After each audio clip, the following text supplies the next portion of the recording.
एक समय की बात है। हरे भरे वन में एक बहादुर हिरण रहता था, जिसका नाम एलारा था।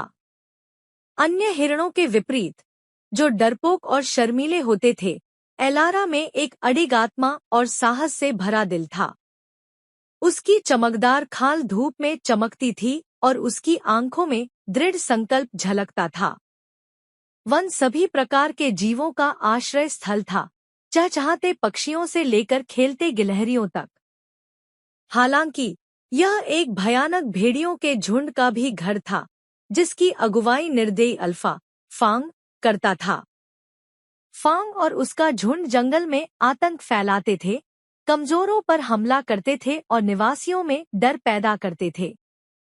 एक दिन जब एलारा जंगल के किनारे चर रही थी, उसने शोर सुना। उत्सुकतावश उसने सावधानीपूर्वक पास जाकर देखा और पाया कि एक छोटा हिरण कांटेदार झाड़ी में फंसा हुआ था और मदद के लिए पुकार रहा था।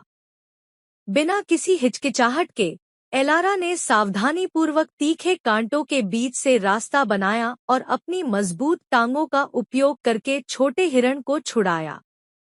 वह छोटा हिरण कृतज्ञता और डर से कांपता हुआ एलारा का आभार व्यक्त किया। धन्यवाद बहादुर हिरण, छोटे हिरण ने कहा। मेरा नाम लीला है। मैं अपनी माँ से बिछड़ गई थी और यहाँ फंस गई। भेड़िए पास में हैं, हमें जल्दी करनी चाहिए। एलारा ने समझदारी से सिर हिलाया। उसने लीला को धीरे से आगे बढ़ाया और उसे सुरक्षित स्थान पर ले जाने लगी।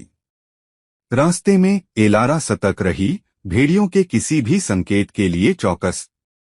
जैसे ही वे जंगल के बीच में पहुंचे, फांग और उसका झुंड उनके रास्ते में आ गया। फांग की पीली आंखों में द्वेष चमक रहा था और उसने गुस्से से कहा, अरे यह क्या है? एक बहादुर हिरण और एक खोया हुआ बच्चा। आसान शिकार।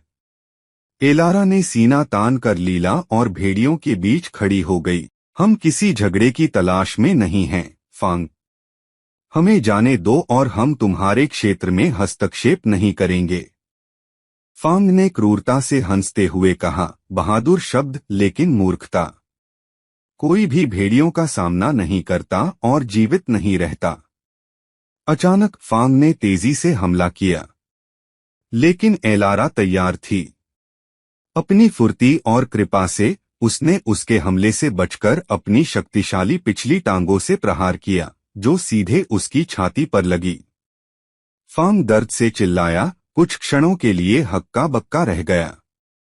अपने नेता को लड़खड़ाते देखकर अन्य भेड़ियों ने हिचकिचाहट दिखाई।